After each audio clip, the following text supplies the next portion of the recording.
चैत्र शुक्ल मंगलवार के दिन अंजना के गर्भ से भगवान शंकर ने अवतार लिया। अंजना और केसरी नंदन बहुत खुशी थे।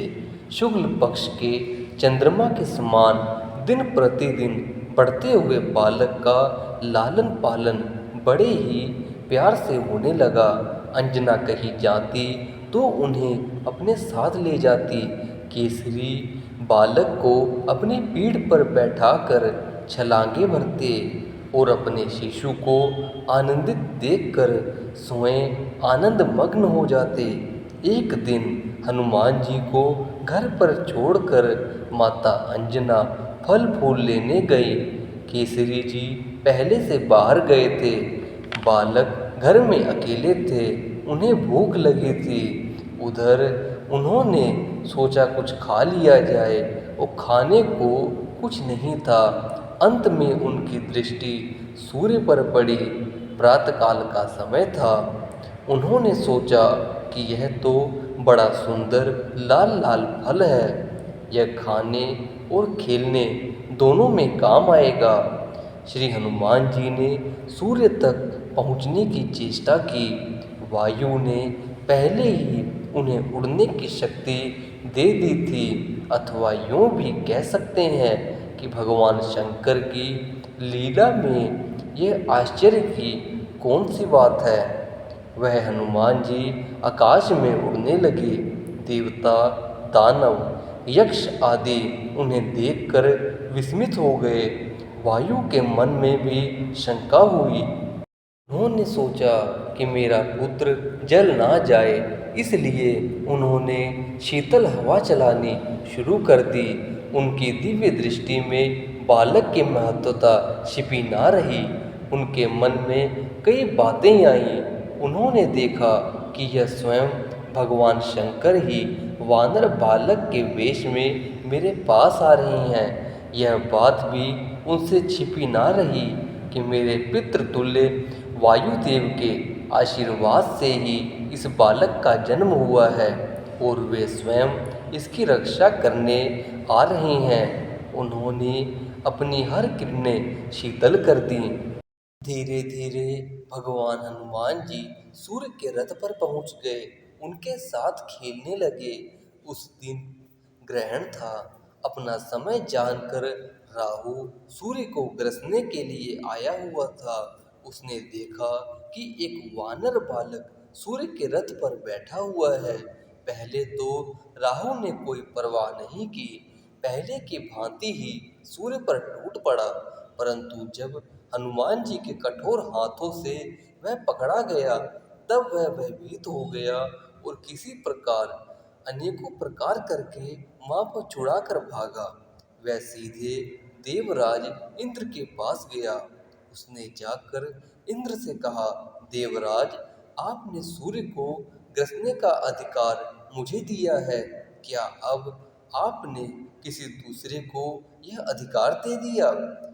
इंद्र की समझने में यह बात ना आई। उन्होंने राहु को डांट कर फिर सूर्य के पास भेजा। दोबारा राहु के जाने पर बालक को अपनी भूख की याद आ गई। उन्होंने सोचा, यह खाने की अच्छी चीज है, बस राहु पर टूट पड़े।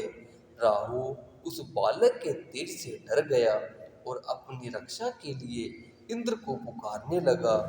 इंद्र ऐरावत पर चढ़कर उसकी रक्षा के लिए दौड़े। ऐरावत को देखते ही हनुमान जी ने राहु को छोड़ दिया। वह उसे एक अच्छा सा फल समझकर पकड़ने के लिए दौड़ पड़े। अब इंद्र ने डर कर अपना वज्र फेंका, जिससे हनुमान जी की बायुं टूट गई। बालक घायल होकर पहाड़ पर गिर पड़ा और छटपटाने लगा। वायुदेव हनुमान जी को उठाकर गुफा में ले गए। उन्हें इंद्र पर बड़ा क्रोध आया। उन्होंने अपनी गति बंद कर दी। वायु के बंद हो जाने से सब चीज रुक गई। त्रिलोक के सभी काम हिलडुल, सभी शांत हो गई। सबकी सांसें बंद हो गई। देवलोक घबरा गए। इंद्र दौड़े हुए ब्रह्मा के पास आए। उसी क्षण ब्रह्मा पर्वत की उस गुफा में आए और अपने हाथों से बालक पर स्पर्श करके उसे जीवित कर दिया। बालक प्रसन्नता के साथ उठ खड़ा हुआ। वायुदेव बड़े प्रसन्न हुए और उन्होंने सारे जगत में प्राण प्रसार कर दिया। ब्रह्मा ने देवताओं से कहा कि यह बालक साधारण नहीं है, यह देवताओं का कार्य साधन करने के लिए प्रकट हुआ है, इसलिए यह उचित है कि सब देवता इसको वरदान दें। इंद्रदेव ने कहा, मेरे वज्र के द्वारा इसकी हनु टूट गई है, इसलिए आज से इसका नाम हनुमान होगा। और मैं वर देता हूँ कि मेरे वज्र से हनुमान का कभी बाल भी बांका नहीं होगा। सूर्यदेव ने कहा, मैं अपना शशांक तेज इन्हें देता हूँ, मेरी शक्ति से यह अपना रूप बदल सकेंगे और जब इसे शास्त्र का अध्ययन करने की इच्छा होगी तो मैं संपूर्ण शास्त्रों का अध्ययन इन्हें करा दूंगा। यह बड़ा भारी वाग्मी होगा। वरुण ने अपने पाशवे और जल से निर्भर होकर होने का वर दिया।